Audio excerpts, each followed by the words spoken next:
This is the Change Your City podcast. I'm Michael O'Neill, and we're talking with leaders from around the world who are making a difference in the global cities of the world.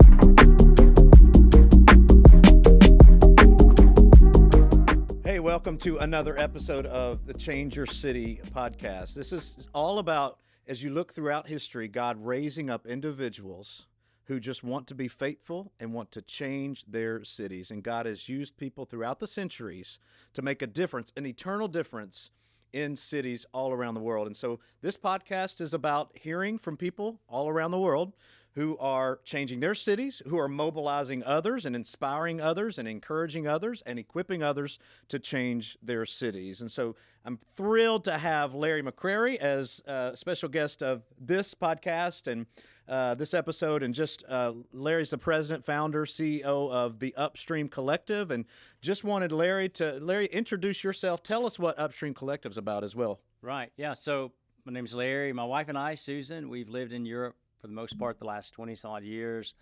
We started the Upstream Collective, which really exists to help the church send all of its people and send them well to the communities and to the nations.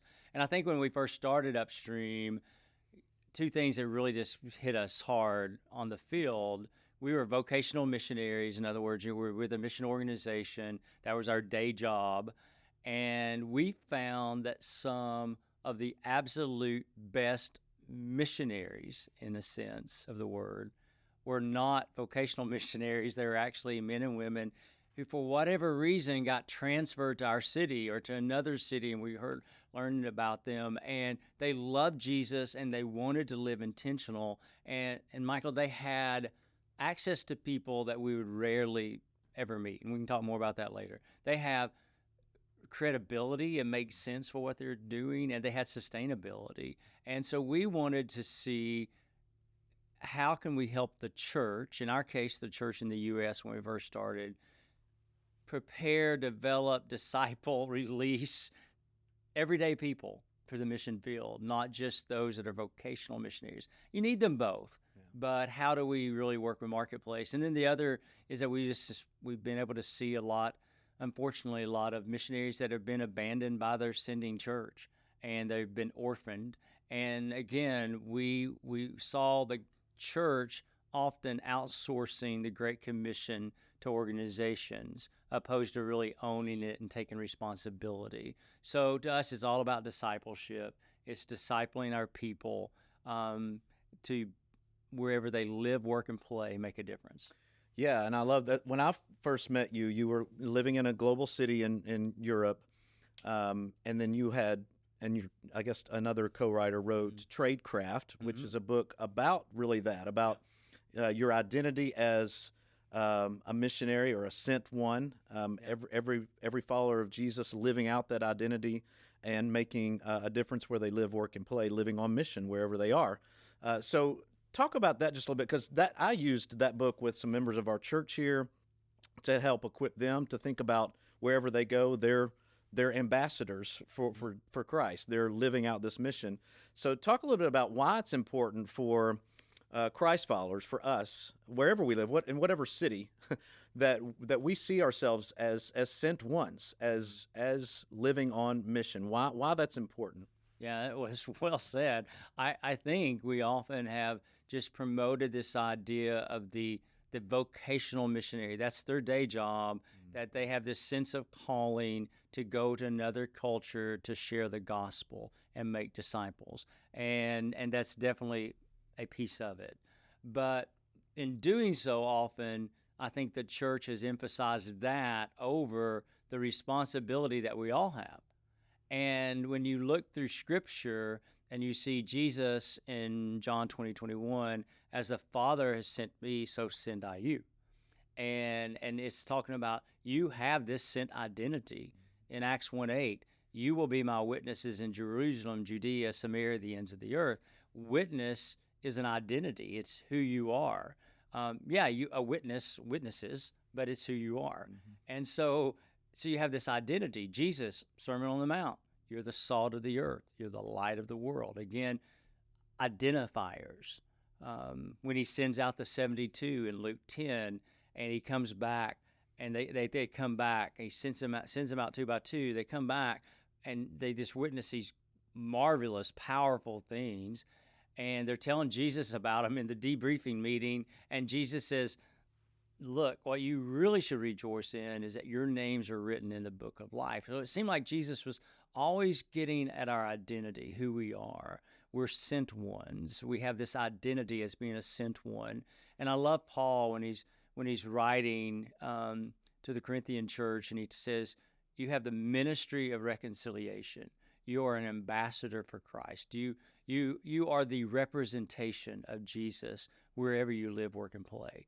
And us living abroad for so many years, we've had many times had to go into a U.S. consulate and get some sort of documentation with the signature or the stamp of the U.S. ambassador.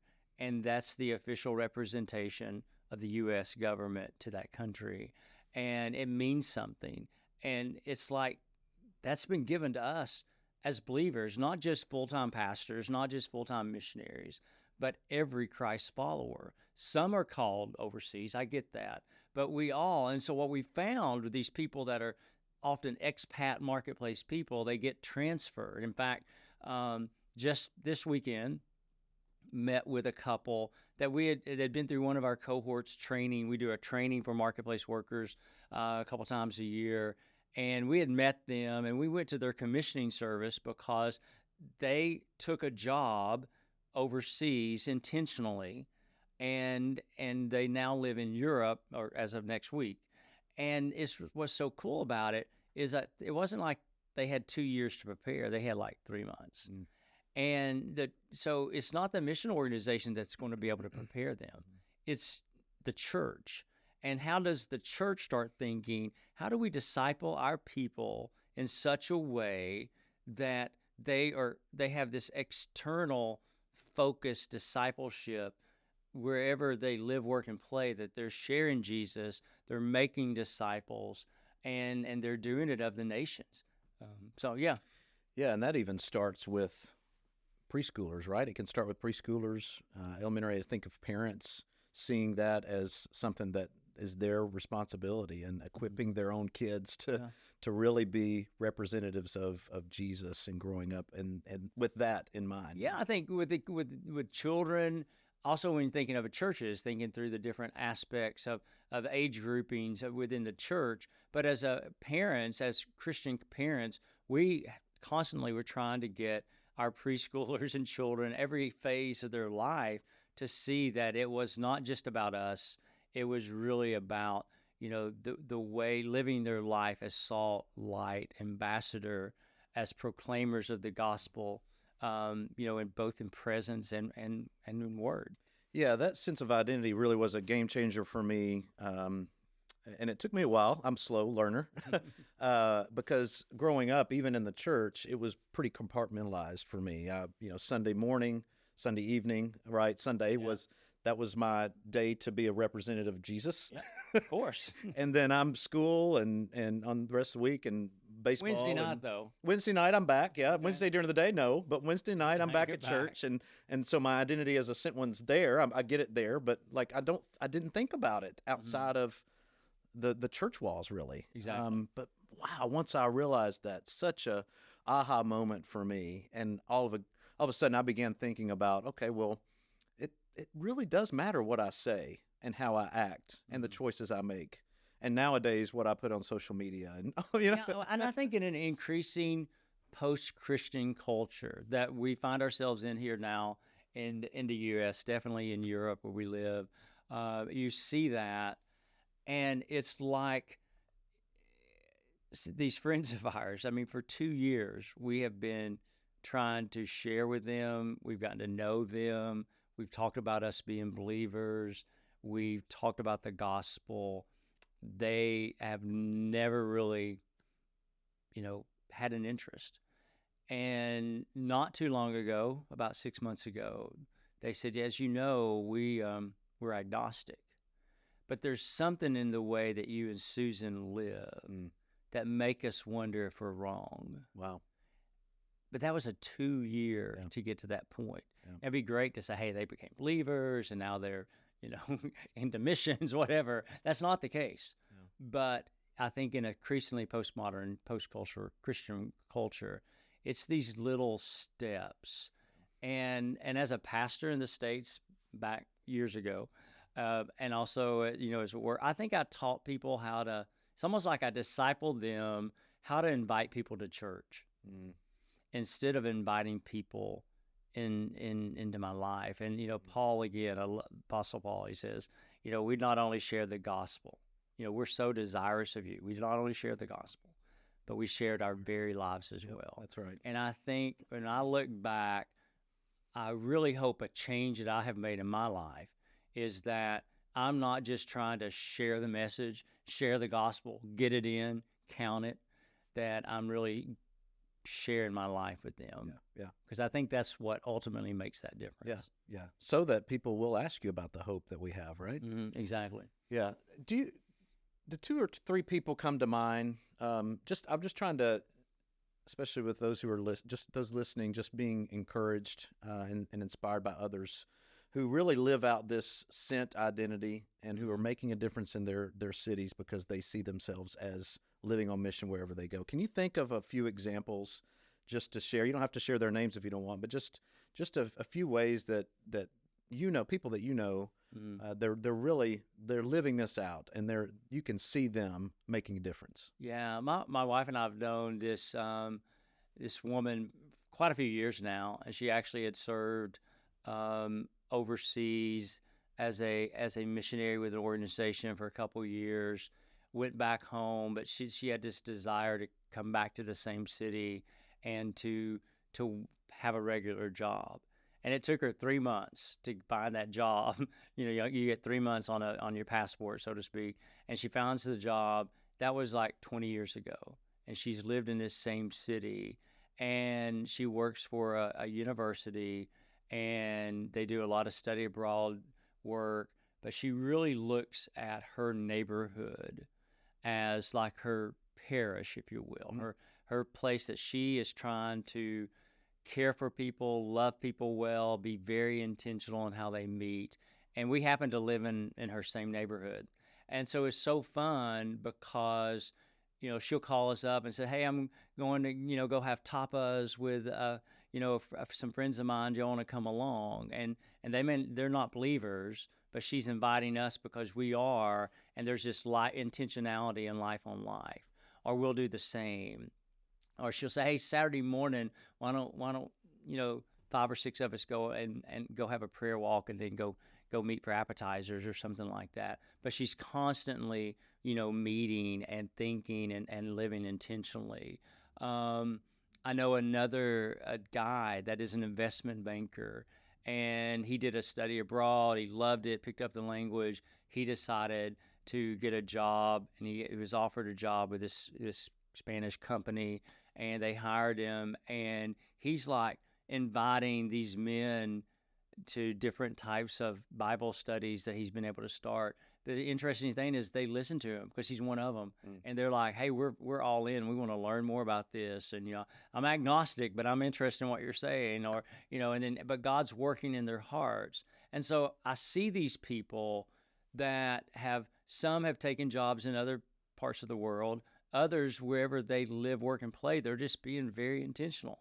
A friend of mine who lives in this city, they are just super intentional about where they work out and fitness and where they eat and where they hang out with people, that everybody is someone that I can share the gospel with, or perhaps maybe disciple, or, but I want to invest in them and be sensitive to how the Spirit. And so, so I think there's just examples.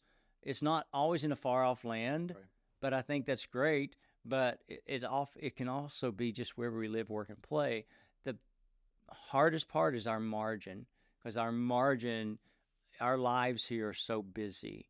And it's easy to, hey, I invite you to this place. I invite you to church. But how do I invite them and give them enough margin in my life to start investing in them? Yeah. And a lot of it is just joining in on what you're already doing, what they're already doing. And exactly. Yeah. We have, as we were recording this, we have in 2 days, we have a neighborhood gathering that's already scheduled. Now we're helping as a family. We're helping to host it. We're buying the pizza for it, and we're picking up the pizza. All of that. But we're planning it with neighbors, and we're inviting neighbors, just as the ones we're planning it with. They're inviting their neighbors and that live on the other side of the neighborhood, and so we're all just going to gather. But it's already part of what's already scheduled in our neighborhood as something that we do every year, and it's not something we're adding. We were going to do it anyway. We're going to be there. So why not think about it as a way to actually not just engage, but I'm praying for open doors for gospel Jesus conversations. Yeah, totally. There's a concept that we talk about sometimes in mission is create versus join. Yeah. And so sometimes you create things, but often we can just join things that are already there. That's right. So I've joined a running club, and my wife, in a fitness club, and we find things on the field that we enjoy doing, and we do them, but we're very intentional about how we do them and when we do them. And so I think, yes, that's a great, illustration about in your neighborhood. Yeah, and again, if you have kids, then they can be involved with this as well. Just as we close out this conversation, anybody listening to this, really, they want God to use them. We all do. We want God to use us to change our cities, where we live. What's just a word of encouragement that you would give us, to give to those who are listening, if they want to be a part of changing their cities? I really think, I've given some thought around this, and it has to do with, I think God convicted me some time ago about what I was mentioning earlier about I've invited people to church, and I've instead of really inviting them into my life. And I think when I started really evaluating that and what's the cause, that my life had become too complex. Now, that's easier said than done. Right. When you're alive, teenagers or middle schoolers, you become empty nesters and you can simplify a bit. But I think it was something that we did learn, is that the more that we're able to simplify our lives, all of a sudden we have a little bit more margin in our life. And then all of a sudden, those urgent things that we have to run to and from are not always there, and we're able to stick a little bit longer, invite people or be invited in, and if we have no margin, it's just bang, bang, bang, bang, then it's hard to get beyond inviting people to a church function. And there's nothing wrong with inviting people to a church function. Right. But a lot of the people that I'm encountering and living in Europe has been very eye-opening, because I think it's a window to where we're headed culturally here, is that in a day, 10, 20, 30 years ago, you can invite people to a church or a church event, and they may be more open and receptive to that. Whereas today, I think it's the illustration I said earlier, 2 years.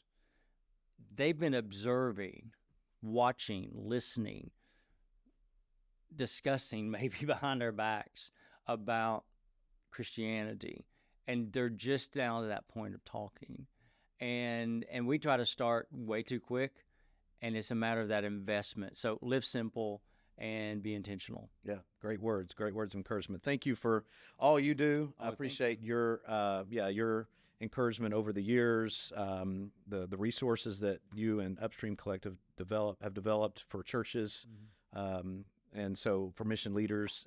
Just really grateful for you and for you taking the time to be on this episode. And again, just this is encouraging to me, hopefully to you as well, that God has put people in our lives, in the home, in the school, in the neighborhood, in the workplace, wherever we are, for a reason, and it's for His mission, so that we can show and share the hope of Jesus. So thank you for listening, and we'll see you next time. Awesome. Thank you.